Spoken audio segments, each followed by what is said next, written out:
So Forbes published this article 4 days ago, and I have literally been screaming this for the last 4 years from the rooftops. If you've ever thought there's no way that I could start a business, listen to this video, because it's not just me telling you now, you've got Forbes saying it too. How to turn your 9 to 5 skills into a $1,000 per month side hustle. But while Forbes tells you what to do, they don't show you how to do it. That's where this video comes in. I'm going to show you the steps to take to turn your 9 to 5 skills into an online business. Before we do that, here's what they got right, because there are some things in the article that they actually got correct, which is, number one, you don't need a new skill. A lot of you who are looking at starting side hustles so that you can potentially get out of your 9 to 5 job, you're looking at stuff that you have no idea how to do, like drop shipping or vending machine businesses or buying businesses or whatever it is. The list goes on and on.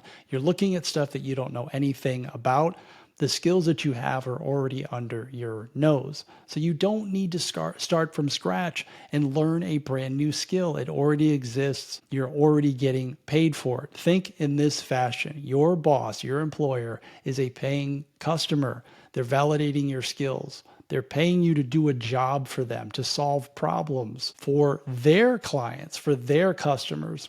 There's no reason that you can't do the same exact thing. And I'm going to give you 2 examples of actual clients that I've worked with who have done this exact same thing and turned their existing skills into a business. One person that I worked with, project manager in the IT sector, he was good at getting jobs. And all we did was a very, very simple shift. He knew how to get work. He was a project manager for 20 years, but he could only handle so many jobs at one time. He was doing like 2 or 3 different jobs. And I said, look, you know how to get jobs. All you got to do is get another project and outsource the work to another project manager. There was some hesitation there, but that's exactly what he did. And he was able to land a project from someone that he knew. He used my script and reached out to people that he knew in his network, and he was able to land a project. He outsourced the work to somebody else, and he kept the difference, the spread in the rate that he charged the client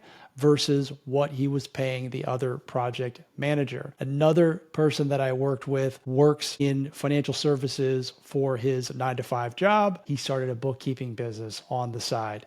Never had a website, just started reaching out to leads, got a list of people, used his network, used the same exact script, and was able to pick up 3 clients in the first month and outsourced all the work. Didn't have to do it himself.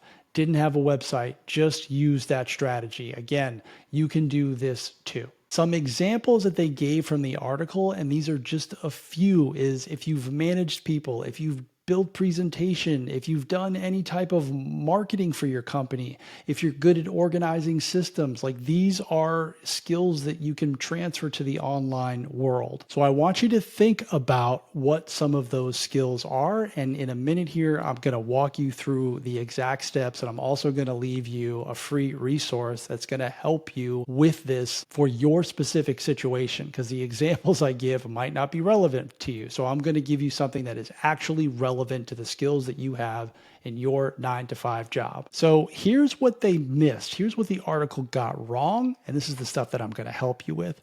So they tell you to create an irresistible offer, which you do have to have, but they don't really show you how to do it. And that's not helpful at all. And a lot of people will read that article and just stop because they're stuck. They'll be stuck. They won't know what to do in terms of creating an irresistible offer. Then they tell you to pick a high value skill, which I totally agree with, but they don't really tell you which ones are in demand. Then they say to build a business model. It's pretty vague advice if you've never done it before. There's really no clear roadmap, and that just puts you back into confusion mode. You read the article and then it's like, okay, I'm just going to go about my life again and maybe chase the next side hustle fad of the month, which we don't want to do because you already have the business inside of you. This is why I created the skill to business formula. It's going to walk you through all of these steps. Here's how you actually start a business using your skills skills, and I'm going to break this down in the simplest format possible, because the more layers we add to it, the more complicated it becomes. And when it becomes complicated,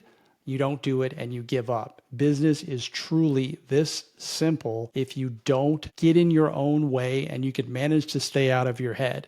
This simple. So the first thing that you need to do is to identify what your monetizable skills are. And you'll use the skill to business formula. It's free. There's a link below in the description. It comes with AI prompts, which the Forbes article did not give you, and a walkthrough video of me doing it with you, showing you exactly what to type in. So the first thing that you would do is you would open up AI like ChatGPT or Claude or whatever your favorite AI tool is, and you would plug in your job experience. And you would say something like, and my first prompt is, what skills do I have that are transferable to an online business based on my job as, you would insert your job title. It can truly be that simple. So you plug in your job experience, then the prompts will do all the heavy lifting and it'll give you all of these ideas to think about. It'll give you a lot of ideas and it'll give you some suggestions as well. Then what you're going to want to do, and I love this part of it, is you call out your favorite prompt. And you basically would just prompt in, and again, I give you this in the formula, which is based on market demand and profitability, which business should I start and why? Like, this is a critical prompt because it's saying like, hey, I want to make money. I want to be profitable and I want this product or service to be in demand. And which one should I pick? And it's going to give you a whole printout. If you're not using AI, guys, like, you got to get on this because it is not going away. It's here and it's here to stay and it's going to get bigger. And you can use it to build the first steps of your business. Step 2, you want to package up a quick offer. Do not overthink this. It doesn't have to be fancy because your offer today is going to look a lot different 3 months from now, 6 months from now, 12 months from now. So just think of whatever idea that you pick.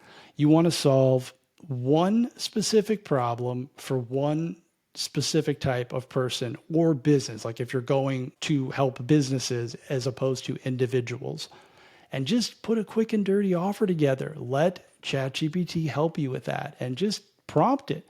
Like, I want to put an offer together for this, and it doesn't have to be perfect. And ask it one problem, one specific person. And this is not your forever offer. It's your first one.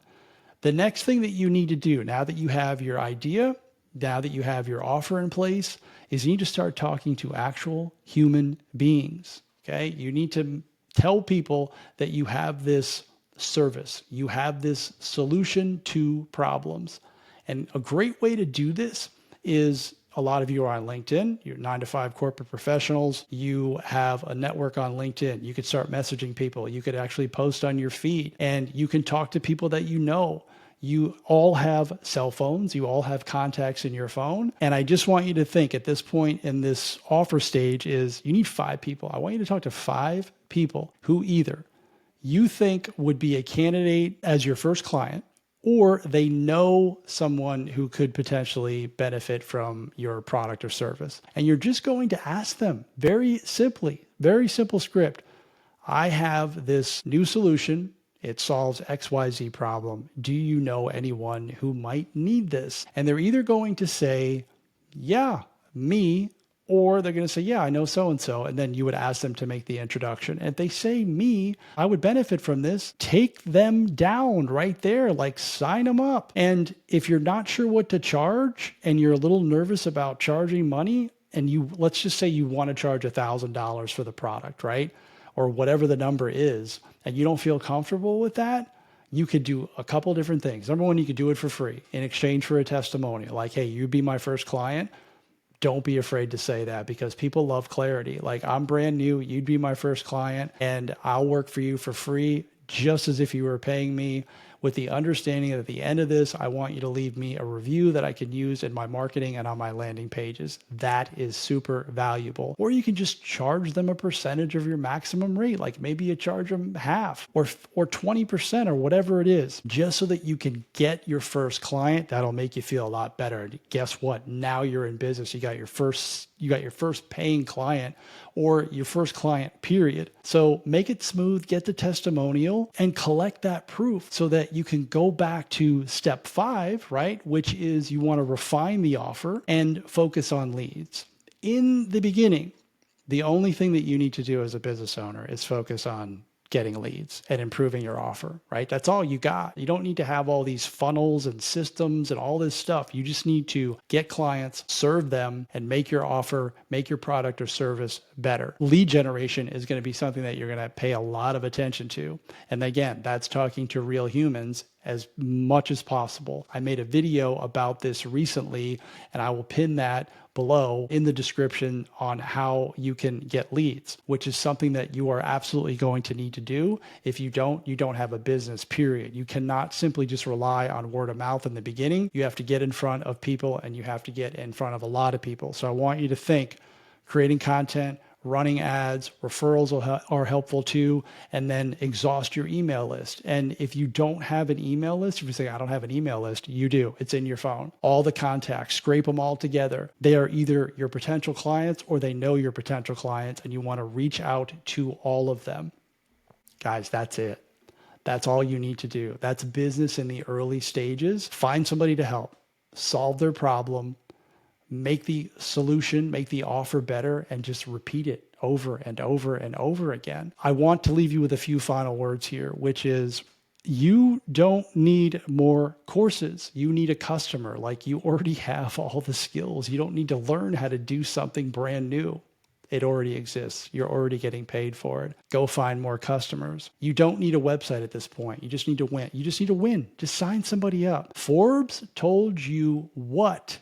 I just showed you how to do it. So go download the Skill to Business formula, run the prompts. They are free, and make a move. Don't sit on this. If you do, in a year from now, you're going to rewatch this video and be like, man, I really wish I would have listened to Brian 12 months ago. Don't be that person. So grab the formula, and I will see you in the next video. You got this. Let's go.